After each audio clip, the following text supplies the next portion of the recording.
खबर भोजपुरी में आप सभी का स्वागत है। आज हमारे साथ खड़े हैं गणेश प्रसाद जी और इनको किस किस तरीके से सताया गया और क्या क्या हुआ, आइए हम इनसे ही जानते हैं कि हाँ किस प्रकार से इनको सताया गया। जी गणेश जी, आपके साथ क्या हुआ बताइए। सर, हमारा मालिकान केयर टेकर की नौकरी करती है, वही ने लगाया है। पूर्व प्रधान रमान कुशवाहा ने लगाया। हमसे वेतन के पैसा में से 5 बार मिलाकर 20,000 ले लिया, 3 बार मिलाकर वेतन के पैसा में से तनख्वाह में से रिश्वत ले लिया है 30,000, सब मिलाकर 50,000 घूस भी ले लिया। आज तक मतलब 50,000 तक ले घूस ले लिया है। इसके बाद से वो भी नहीं कहता है कि हमको और चाहिए कि नहीं चाहिए, और जो है कि वेतन का पैसा दे नहीं रहा। इसके लिए यानी एक बार उसके दरवाजे पर मांगने के जाने पर झगड़ा हो ही जाता है।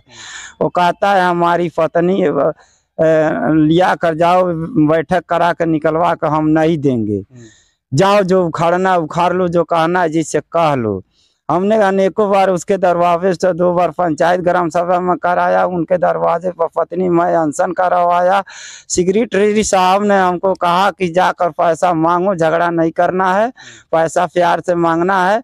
उसके पहले पत्नी और लड़की को गई थी घर, तो झगड़ा हो रहा था। उस मौके पर हमने भी गया तो झगड़ा हो गया। वो देने से इनकार कर रहा है, हम नहीं देंगे, जाओ जो कहना है उखाड़ लो, जिसे कहना है कह लो। इस वेतन का पैसा उसके खाते में 54,000 वर्तमान में पड़ा है। न देने के कारण डेली बाई डेली उसके दरवाजे पर पत्नी जाती है, मैं भी जाता हूँ। गांव के लोग सारे गवाह हैं, पंचायत भी करवाए हूँ, मौखिक अनशन भी ले चुका हूँ। कई बार झगड़ा भी, गाली गलौज हो चुका है, गाली भी दे रहा है। जो कर्जा दिए हो, कैसा पैसा मांग रहे हो, तो हमको कटके दिए हो कि हमारे पर्ची पर गन्ना गिरा रहे हो, कैसा पैसा मांगने आए हो। जाति सूचक गाली का प्रयोग करता है और तमाम तरह का ब्लेम डालता है। हम लोग मजबूर है, खाने बगैर मर रहे हैं, दवा बगैर मर रहे हैं। सब रिकॉर्ड हमारे पास है। आप जात के अनुसूचित हैं क्या? जात के चमार हैं और वो जात के कुशवाहा है। वो दबंग किस्म का आदमी है। लुधियाना में कई ठो उसका मकान है, गैस सिलेंडर का धंधा चलता है। गांव में प्रधान ही हो चुका था, इस समय 100 वोट पा के हार गया है। इसमें वर्तमान में अशोक यादव प्रधान है, उन्हीं के देख रेख में हमारी नौकरी चल रही है। इस समय तो नियुक्ति खत्म हो गया है, हमारा 1 तारीख से दूसरा कोई ड्यूटी कर रहा है, हमारा नौकरी भी खत्म हो गया।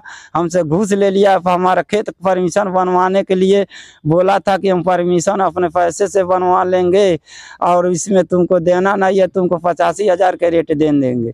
अतः 2 महीने का करार किया। हमारा 10 कट्ठा खेत रेहन भी बोया था, रेहन लिया था, उसी पर बयाना दिया था, मान लीजिए 2,63,000। 2 साल तक नहीं वो परमिशन उसका बन पाया।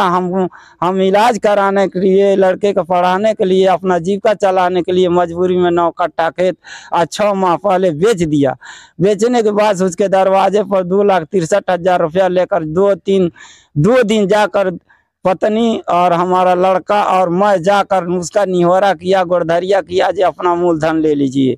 वो कहा कि नहीं, हम ब्याज जोड़ के लेंगे, हमको ब्याज जोड़ के दे दीजिए, नहीं तो हम पैसा नहीं लेंगे। जाइए पंचायत बिटोर के अपना मुंह दिखा दीजिए।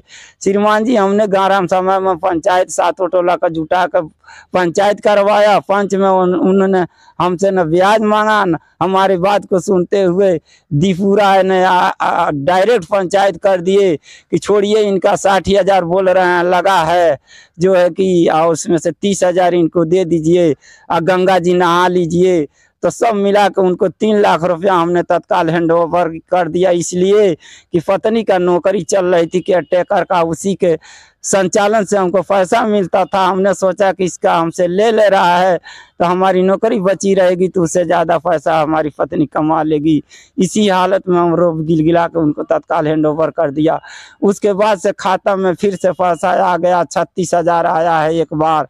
6,000 पहले का बकाया था, उसमें पड़ा है। 12,000 एक बार आया है, वो भी मिलाकर 54,000 वर्तमान में पैसा उसके खाते में है।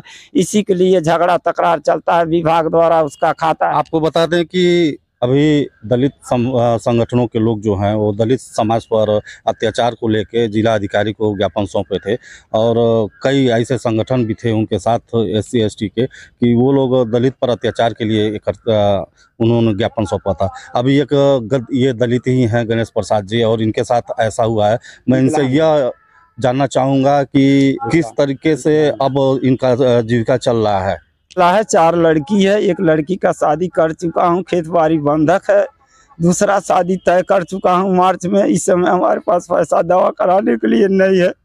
बीवी का नौकरी भी गई, उसके खाते में पैसा भी है 50,000 रुपया, घूस भी ले लिया तनख्वाह के पैसे से, और जो है कि 30,000 परमिशन के बनवाने के नाम पर ले लिया है, और जो है कि 54,000 उसके खाता में वर्तमान में पड़ा है।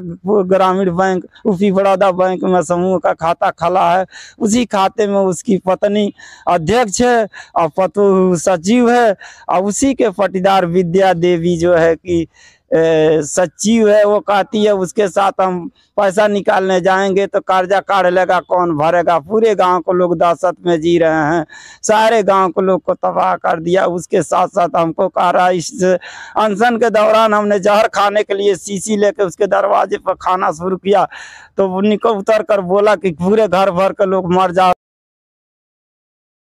जो करना है कर लेना, मर जाओगे तभी हमको कोई परवाह नहीं है। इसी हालत में मैं किसी तरह से जी रहा हूँ। ग्राम सभा मिठाऊ माफी के समक्ष सारे लोग को जानकारी है।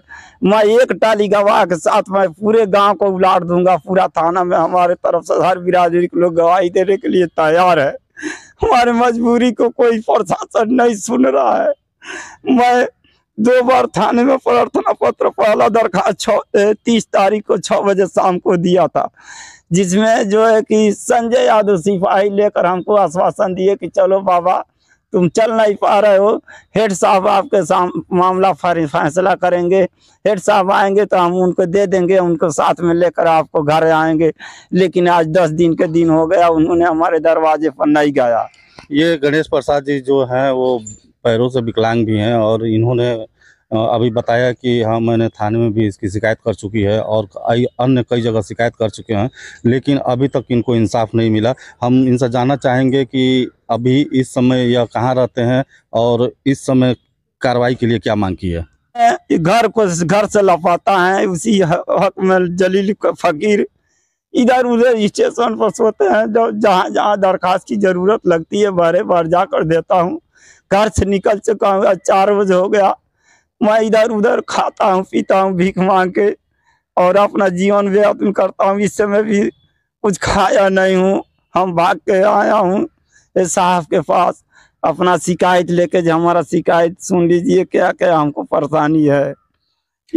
फकीरी के भी हालत में यह घूमकर अभी भी न्याय के लिए यह तरस रहे हैं और न्याय के लिए तरस गए हैं। देखते हैं कि इनको न्याय मिल पाता है कि नहीं मिल पाता है।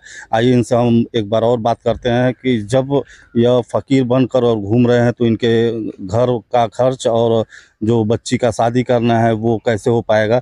तो इनसे हम जानते हैं कि अब क्या करने वाले हैं।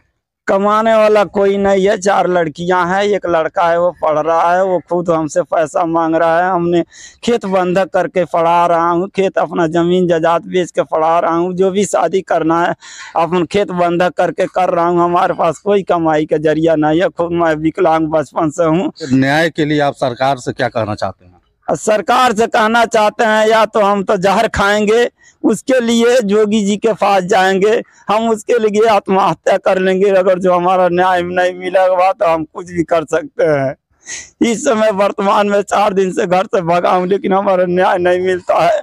अभी आपने गणेश प्रसाद जी की बातों को सुना और इनकी बातों को सुनकर ऐसा लगता है कि हाँ ये काफ़ी पीड़ित है। सुना मैं लेता हूँ आप सभी से विदा। हनुमान सिंह का नमस्कार।